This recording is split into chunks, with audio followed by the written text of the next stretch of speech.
भक्ति धारा सबका कल्याण हो। आप देख रहे हैं एच सीरीज भक्ति धारा। श्री राम श्रोताओं, आज आपको मैं गरुड़ पुराण के अंतर्गत अब आगे की कथा सुना रहा हूँ। तो सुनिए। है कश्यप पुत्र, इसके बाद छठे मास में जीव करूर पर्वत की ओर चल देता है। मार्ग में वो प्रतिपद दिए गए पंचम मासिक पिंड को खाकर जलपान करता है। तत्पश्चात वह करूरपुर की ओर फिर बढ़ता है, किंतु यमदूत मार्ग में उसको पट्टिसो अस्त्र विशेष द्वारा मारते हैं, जिससे वह गिर पड़ता है और इस प्रकार विलाप करता है। हा मात्र हा पितृभ्राता सुता मम स्त्रिया यु संवीर्णोपदिष्ट मवस्थां प्राप्त में दृश्य।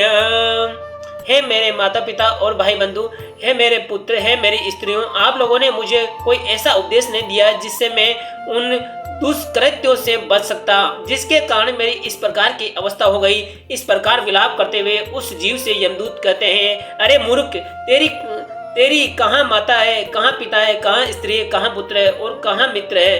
तू अकेला ही चलते हुए इस मार्ग में अपने द्वारा किए गए दुष्कृत्यों के फल का उपभोग कर रहे मूर्ख। तू जान ले, इस मार्ग में चलने वाले लोगों को दूसरे की शक्ति का आश्रय करना व्यर्थ है। परलोक में जाने के लिए पराये आश्रय की आवश्यकता नहीं होती। वहाँ स्वयं कम मर्जित पुण्य ही साथ देता है। तुम्हारा तो उसी मार्ग से गमन निश्चित है जिस मार्ग में किसी क्रय विक्रय के द्वारा भी अपेक्षित सुख साधना का संग्रह नहीं किया जा सकता। इसके बाद वो जीव विचित्र नगर के लिए चल देता है। रास्ते में यमदूत उसको शूल के प्रहार से आहत कर देते हैं, जिसके कारण वह दुखित होकर इस प्रकार विलाप करता है। कुत्र यामि नहीं गामि जीवतम यहाँ प्रत्यक्ष मरणम पुनर्नव। हाय, मैं कहाँ चल रहा हूँ? मैं तो निश्चित ही अब जीवित नहीं रहना चाहता, फिर भी जीवित हूँ। मेरे मरे हुए प्राणी की मृत्यु पुनः नहीं होती। इस प्रकार विलाप करता हुआ वह जीव यातना शरीर को धारण करके विचित्र नगर में जाता है, जहाँ पर विचित्र नाम का राजा राज्य करता था। वहाँ पर वह साण मासिक पिंड से अपनी क्षुधा को शांत कर आगे आने वाले नगर की ओर चल देता है। मार्ग में यमदूत भाले से प्रहार करते हैं, जिससे सहस्त्रस्त होकर वह इस प्रकार विलाप करता है। माता भ्राता पिता पुत्र कोसी पे वर्तते नवा यो मामुद्रते पाप में पतंतम दुख सागरे। हे मारे माता पिता, है भाई पुत्र, कोई है अथवा नहीं जो इस दुख के सागर में गिरे हुए मुझ पापी का उद्धार कर सके। ऐसा विलाप करता हुआ जीव मार्ग में चलता रहता है। उसी मार्ग में वैतरणी नाम की एक नदी पड़ती है, जो 100 योजन चौड़ी है और रक्त तथा पीप से भरी हुई है। जैसे ही मृतक उस नदी के तट पर पहुंचता है, वैसे ही वहां पर नाव वाले मल्लाह आदि उसको देखकर ये कहते हैं कि यदि तूने वैतरणी गो का दान दिया है तो इस नाव पर सवार हो जाओ और सुखपूर्वक इस नदी को पार कर लो। जिसने वैतरणी नामक गो का दान दिया है वही सुखपूर्वक इस नदी को पार कर सकता है। जिस व्यक्ति ने वैतरणी गो का दान नहीं दिया, उसको नाविक हाथ पकड़कर घसीटते हुए ले जाते हैं। तेज और नुकीली चोंच से कौवा, बगुला, उलूक नामक पक्षी अपने प्रहार से उसे अत्यंत व्यतीत करते हैं। हे पक्षियन, अंत समय आने पर मनुष्य के लिए वैतरणी का दान ही हितकारी है। यदि प्राणी अपने जीवन काल में वैतरणी नामक गो का दान कर देता है तो वह गो समस्त पापों को विनष्ट कर देती है और उसको यमलोक ने ले जाकर विष्णु लोक को पहुंचा देती है। 7वां मास आने पर मृतक ब्रह्मपद नामक पुर में आ जाता है। वहां पर सप्तमासिक शोध का पिंड का सेवन करके आगे बढ़ते हुए परिघम आग से पीड़ित होकर वह इस प्रकार विलाप करता है।